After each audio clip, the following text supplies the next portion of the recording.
Olá pessoal, desejo a todos aí uma excelente semana. Este vídeo, na realidade, vai retratar o inadimplemento contratual.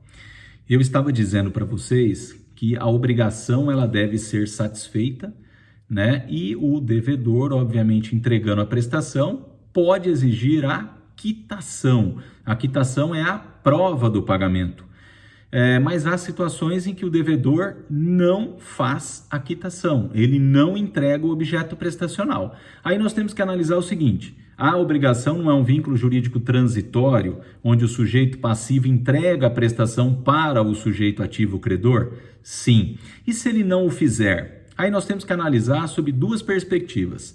Ele não o fez e não mais é possível fazê-lo, ou seja, do ponto de vista da utilidade, a prestação não mais é interessante para o credor, seja materialmente ou mesmo sob o ponto de vista da utilidade, aí nós estaremos diante do inadimplemento absoluto, que é aquele inadimplemento que só pode redundar numa consequência, que são as perdas e danos, que nós vamos estudar numa próxima videoaula.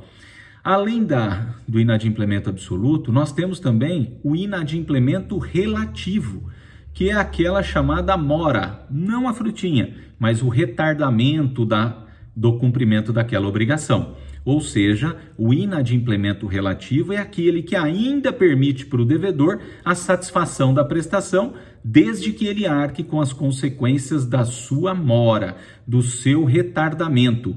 Exemplo, eu não paguei a prestação do meu carro. Qual é a consequência? Multa, juros e correção monetária. São os ônus do inadimplemento relativo.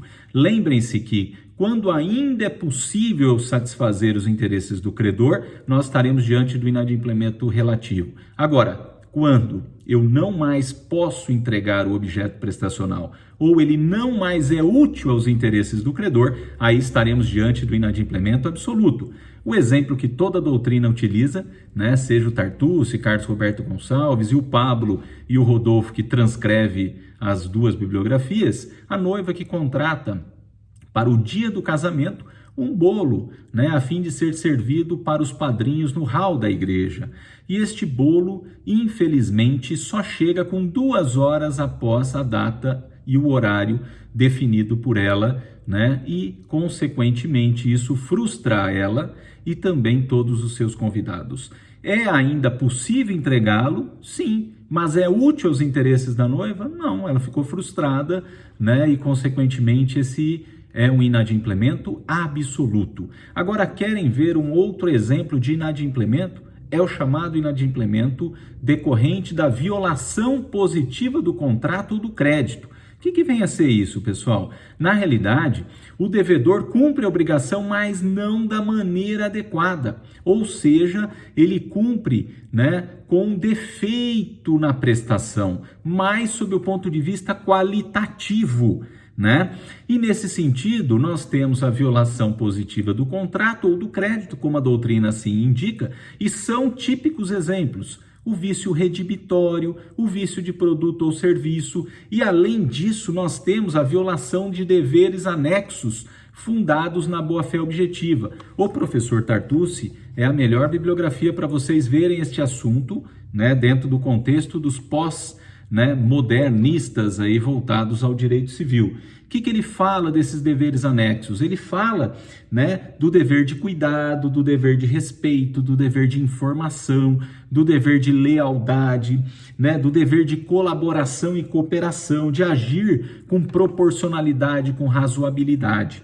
Todas essas questões, né, são tidas como inadimplemento, mas ainda o inadimplemento relativo.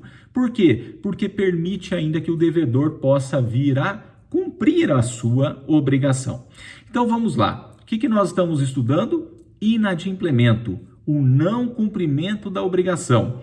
Esse inadimplemento, né, se nós pegarmos o prefixo in, obviamente o radical dessa palavra é adimplir. Todo devedor deve satisfazer os interesses do credor entregando objeto prestacional. Lembram? A obrigação é um vínculo jurídico transitório. Quando não há o cumprimento, há o inadimplemento ou descumprimento da obrigação, certo?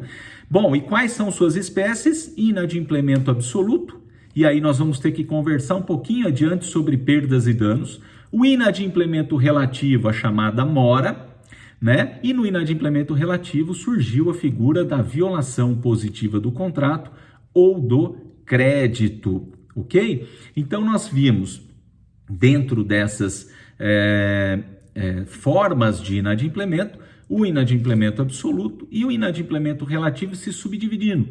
O inadimplemento fundado na mora, no retardamento culposo pela não entrega do objeto prestacional e tendo como consequência o que estiver previsto no contrato, para tanto, ou mesmo inadimplemento fundado na violação positiva do contrato ou do crédito. A seguir, nós veremos a questão do inadimplemento absoluto e as perdas e danos na visão do Código Civil, né? Me aguardem já já.